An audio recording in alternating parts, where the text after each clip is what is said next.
Hello everybody, welcome back to the channel. So in today's video, we are going to be talking about the match between Barcelona and Real Betis. Barcelona did play away from home, which was at Betis, and unfortunately, Barcelona could not achieve the full 3 points and to extend the lead against Real Madrid. Barcelona have tied against Real Betis 2-2 with a goal coming from Lewandowski and the other goal coming from Ferran Torres. Yes, both of our strikers did score tonight. I believe that players like Lamine Yamal could have scored, Rafinha could have also scored, even Pedri, and even Dani Olmo. But Barcelona were not clinical enough, nor did we generate a lot of opportunities in the second half. The only way Barcelona could have generated opportunities was through Lamine Yamal, and we all saw that, right? Lamine Yamal was the bright light for tonight, and he was the one leading our attack. Every time Barcelona find themselves in trouble, usually we do see Lamine Yamal coming out in the end and to save us, but he himself was not enough, and that is why we tied against Real Betis 2-2, and Barcelona now have a total of 38 points with 17 matches played. Real Madrid currently, at the time that I am recording this video, before the match against Girona, Madrid have 15 matches played and 33 points. So if Real Madrid do win their next 2 matches, that would mean that Real Madrid finally, after having 6 months into the season, they will finally go into first place with 1 point on top of FC Barcelona, with Vini, with Mbappe, with Bellingham, with Arda Güler, with Endrick, Rodrigo, etc. Finally, after 6 months, they will be 1 point on top of FC Barcelona. And so look, I do not think that it is the end of the world. I believe that Barcelona still have a chance to remain in first place, because when we talk about this Real Madrid side, it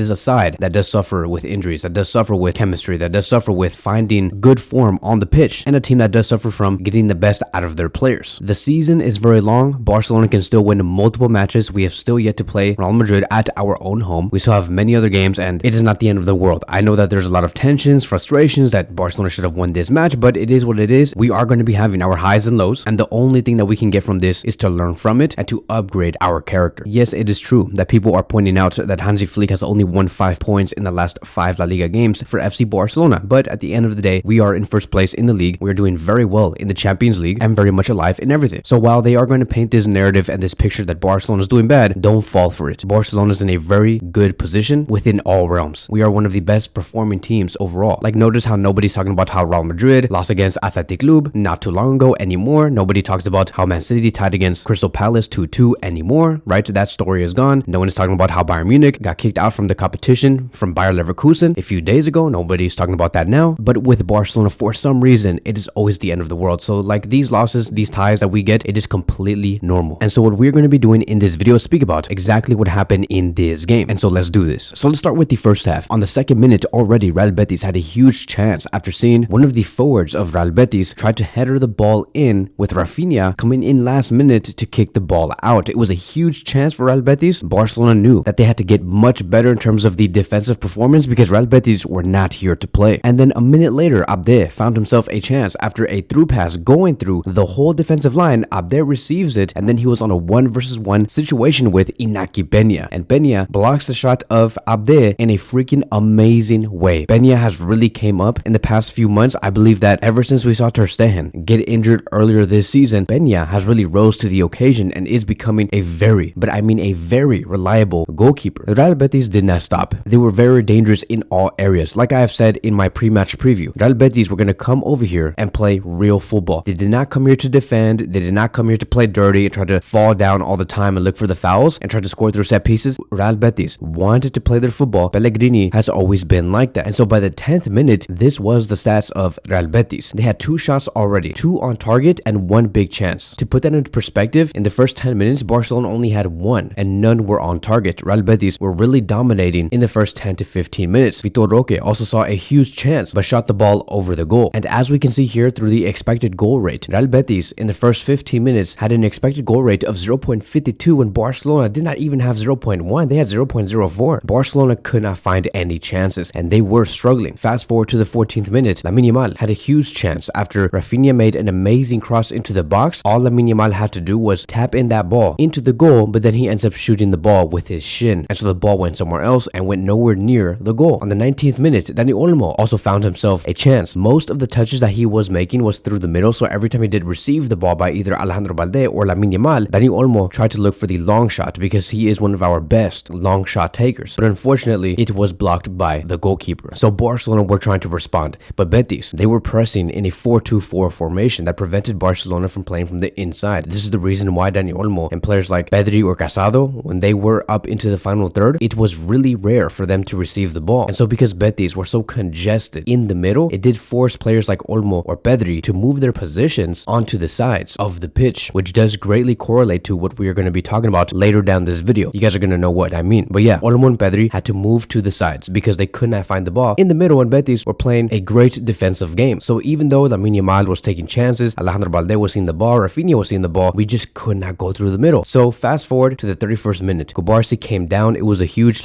scare because he got dizzy. He tried to go for an aerial duel against one of the players from Real Betis, and then he fell headfirst onto the ground. But eventually he healed up and he was like, I'm good to go. Eric Garcia was about to come in if Kubarsi could not get up, but he was all right. On the 36th minute, there was a huge chance and huge duel going on between Alejandro Balde and Avila. Avila is the number 9 of Real Betis, and Avila, I would say, was having a great defensive performance and really disconnected Barcelona, because one of the reasons why we couldn't even get the ball through the middle was because Alejandro Balde was being challenged over and over again by Avila. So as a right winger, he was playing amazing. But then came the 39th minute and Barcelona finally found their goal. So here's what I mean, right? Remember what I said when I said players like Dani Olmo and Pedri could not find the ball through the middle and look for those inner passes to either Lewandowski or Lamine Yamal or Rafinha? Well, as you can see here on this screenshot, Pedri went to the sides and he ignored the central zones. Pedri connected with Jules Koundé. After a 1-2 pass, Jules Koundé receives the ball again from Pedri, makes it cross into the box, and Lewandowski meets the cross and scores the goal and puts Barcelona 1-0 up. It was an amazing tactical tweak from Pedri. He himself knew exactly what he needed to do and to be effective. All of the challenges, by the way, were coming mostly from the right wing position because Lamine Yamal was winning so many duels. The only thing that was missing was, let's add another player onto this side and really find that numerical advantage that leads towards goals. And so we saw this here. And so with this goal at that time when Lewandowski did score at the age of 36 years old, right? He's not 34, he's not 35, but 36 years old. In La Liga this season, he has played 16 matches, he has scored 16 goals and provided 2 assists. And because of these 16 goals, he now has more goals than Vinicius and Kylian Mbappe combined. Because Mbappe, he is now even in goals when you combine Vinicius and Mbappe's goals, which is crazy to me, right? Because if you combine Mbappe and Vini's goals in La Liga this season, in total they have 16. Lewandowski also has 16. So it was a perfect team goal. Props to Pedri, props to Jules Koundé, who also now has 6 or 7 assists at this point with also a goal. He is showing time and time again why he is one of the best right backs, if not the best right back in the world. So here are going to be the halftime stats. Barcelona, a total of shots of 6, 3 shots off target, 2 shots on target, 1 block shot. But when we look at the expected goal rate, you can see that Real Betis had a superior expected goal rate compared to Barcelona, and that is because they found more chances, and especially in the first 15 minutes. So this is very understandable. Barcelona, though, when they did find those chances that were nothing compared to Betis, Barcelona took advantage of that through their quality. And this is what Hansi Flick has been trying to build, is a vintage, lethal, effective Barcelona. As we can see here, this is also the attacking momentum. Like I've said before, Betis very dangerous in the first 15 minutes, but then Barcelona slowly started to get into the game and not allowing for Betis to see more chances. Here is also going to be the average position of Barcelona, as most of the attacking plays came through the right wing position, and that is why we see players like Dani Olmo, Lewandowski, Rafinha, Lamine Yamal, and Jules Koundé all convoluted on the right flank. Lamine Yamal in the first 45 minutes completed the most dribbles, which was a total of 2. He had the most tackles, which was also a 2. Won the most duels, which was a total of 5. And then we have Lewandowski, who was our striker for tonight in the first 45 minutes, the most accurate passer at 100%. And then we do have Rafinha, who played on the left wing, who created the most chances, which was a total of 2. So Barcelona's overall front 3 was effective. We just happened to find the numerical advantage on the right side with Pedri shifting his position to combine with Jules Koundé. And so now let's go into the second half. So on the 50th minute, we saw Lo Celso get a set piece cross in. It was a big chance for Real Betis. The header goes wide by Altimira, and Betis almost got their first goal. On the 51st minute, another header goes wide, and it was Abded this time, and yet again Real Betis failed to score. 2 minutes later, Real Betis yet again creates another chance, right? As you can see here, and if you're getting the vibe of this video, Real Betis were the superior players here. But Abded made a cross to Avila. Avila had a huge chance, and there was a big, but I mean big save coming from Iñaki Peña. Yet again, Iñaki Peña is starting to become more and more confident in goal, and it was just a huge save. Without him, I believe that Betis could have probably scored 3 to 4 goals. And I believe that what we are witnessing now is Peña performing like if he was Ter Stegen in his prime, like back in 2018, 2019. It was really a moment for him. On the 55th minute, we saw Casado tackle Lo Celso. I honestly do not think that Casado did not even touch him, so I don't believe that nothing happened here. So 5 minutes later, we saw Ferran Torres come in for Rafinha, Frankie de Jong come in for Dani Olmo, and then we saw something very interesting. Ferran Torres went onto the left wing position, and Frankie came in to play as a central attacking midfielder. So he was the number 10, with Pedri and Casado remaining as the double pivot. 2 minutes later, Vitor Roque goes down the left flank with the ball. This is kind of like where everything does crumble, because the moment moment we saw Vitor Roque with the ball, I'm like, bro, why is he by himself? Why is he having a huge goal scoring opportunity? Like, we never really saw Vitor Roque perform in this way, but now against FC Barcelona were doing something wrong. They were getting caught. And so Barcelona, the whole team had to hustle all the way back to defend this counter from Vitor Roque, and Frankie was the fastest one. He was running all the way to the bottom, intercepts the ball, and stops the attack. But unfortunately, right, Frankie de Jong does foul Vitor Roque in the box. Now, we may argue whether this was a foul coming from Frankie or not, but the thing is, the fact that Vitor got into this position in the first place should not even be allowed. Like, it should not even happen in the first place. Like, yes, we can debate this. We can debate whether Frankie defended Vitor Roque amazingly well or poorly. But to be honest, I don't even want to debate that because this scenery should have never happened. Why is Vitor Roque by himself going down the left flank? And for a moment there, the ref said that there was nothing, but eventually they had to like review the whole gameplay, and they said that yes, this is a penalty. And Hansi Flick was so pissed that the ref gave Hansi Flick a red card and they sent him to the stands. And I'm not gonna lie to you, I was getting Xavi vibes here because for some reason, every time a coach from Barcelona is like, he's out there, right, and he wants to protest, these coaches usually get a red card. So Hansi Flick is finally starting to feel what Xavi Hernandez was going through in the past 2 years. That is just what La Liga is, unfortunately. But fast forward to the 67th minute, after reviewing the scenery for the past 45 minutes, Lo Celso gets the penalty chance and he scores into the bottom right corner. Fast forward to the 74th minute, Gavi and Pau Victor come in for Pedri and Lewandowski. Barcelona were desperate to find the 2-1. They needed the goal. They wanted the 3 points. So we saw Lamine Yamal on the 77th minute take the ball down the right flank from literally the middle of the pitch all the way into the penalty box and taking down 4 players through that journey. And I'm like, bro, like, is this Messi? Like, who is this player? I don't know if you guys have noticed, but when I saw Lamine Yamal making this run through 4 different players, I'm like, you're starting to have the pace of Dembele. Like, we not all agree on this, but Lamine Yamal is getting much faster, and especially with the ball. Like, his pace is increasing every game, which is understandable because, you know, like when we first saw him, he was 15, he was 16 last season, and now he's 17 years old, and his body continues to develop. And so I do think that Lamine Yamal is going to be reaching those levels of pace like Kylian Mbappe and Dembele. Just give it 1 more year, and we'll see his pace in its full glory. It's very interesting. But yeah, Lamine Yamal was taking down 3 to 4 players, looking amazing, and then the moment Ferran Torres comes into this play, he intercepts the ball away from Lamine Yamal. Yes, you guys heard that right. He intercepts the ball away from Lamine Yamal after taking down 3 to 4 players. The only thing that Lamine Yamal was missing at this point was to shoot the ball into the bottom right corner or to the top left corner, but Ferran Torres comes in front of him, takes the ball away from him, and Ferran Torres was offside, taking down that whole opportunity and probably Lamine Yamal's best goal ever for FC Barcelona. I'm like, bro, Ferran, like, you better redeem yourself. You better do something. And boy, did we see that, right? On the 81st minute, Lamine Yamal receives the ball, makes a killer pass through the whole defensive line of Real Betis. Ferran receives the ball and he scores the goal. Everybody was saying that Ferran Torres was offside, but Ferran Torres was onside. The defender of Betis, which I believe was the right back, he was too late to step up to make Ferran Torres offside. So Ferran Torres makes it 2-1. What a moment for Lamine Yamal, right? Like, those assists, those passes, it's just freaking amazing. Lamine Yamal this season in La Liga has a combined total of 14 goal contributions with 13 starts. In terms of his total assist in La Liga, he has 9. To put that into perspective, Vinicius, Bellingham, Mbappe combined have a total of 9 assists. Lamine Yamal by himself has 9. And so also, Yamal has provided 25 assists for club and country at the age of 17 years old. And the thing is, right, is that he's not just making like normal assists. Like, he's not just like making tap-in assists or like just passing the ball straight to Lewandowski or something like that from the side of the box. He's making real quality and important assists. Like, the type of assist that he makes is just like, bro, like, where did you even find that? Like, how did he even find the space? It's Messi type of assist, Messi type of quality. Like, 3 of these assists that he has made so far in this season come from the outside of his left foot from very like tight spaces. And I'm like, dude, like, how do you even, I couldn't even see it from the TV, but he saw it. So it's crazy what he has been able to do at the age of just 17 years old. So we fast forward to the 90th minute, 8 minutes were added, and I'm like, bro, of course, 8 minutes, why not? It took 4 minutes for Real Betis to tie the game 2-2. Barcelona, when I saw them crumble under pressure, when I saw them consistently trying to kick the ball out from their own area, I'm like, this is a sign of desperation, and Barcelona cannot hold the ball anymore. This is where Xavi's ball kicks in, because every time Barcelona needed to retain possession and we had to like calm and kill the game down, Xavi did this very well. But in this situation here with Hansi, Barcelona really do struggle with that. Like, Gavi gets scared when he has the ball and he kicks the ball out. Balde tries to kick the ball out. Inigo Martinez and Kubarsi tries to kick the ball out. I'm like, dude, like, is anybody gonna retain the ball here? Like, this was a perfect moment for Pedri to be in, but you know, Hansi Flick wants to rotate Pedri and make sure that he does not play past 70 minutes. So we saw Rui Bal make a cross into the box. Diao makes a tap in, and that was it, right? It was over. Real Betis made it 2-2, and Barcelona could not do any more. Man of the match for me was for sure Lamine Yamal, because he was the only one generating chances. Pau Victor could not do anything. Ferran Torres could not do anything by himself, even though, you know, he did score. Players like Gavi and Casado were very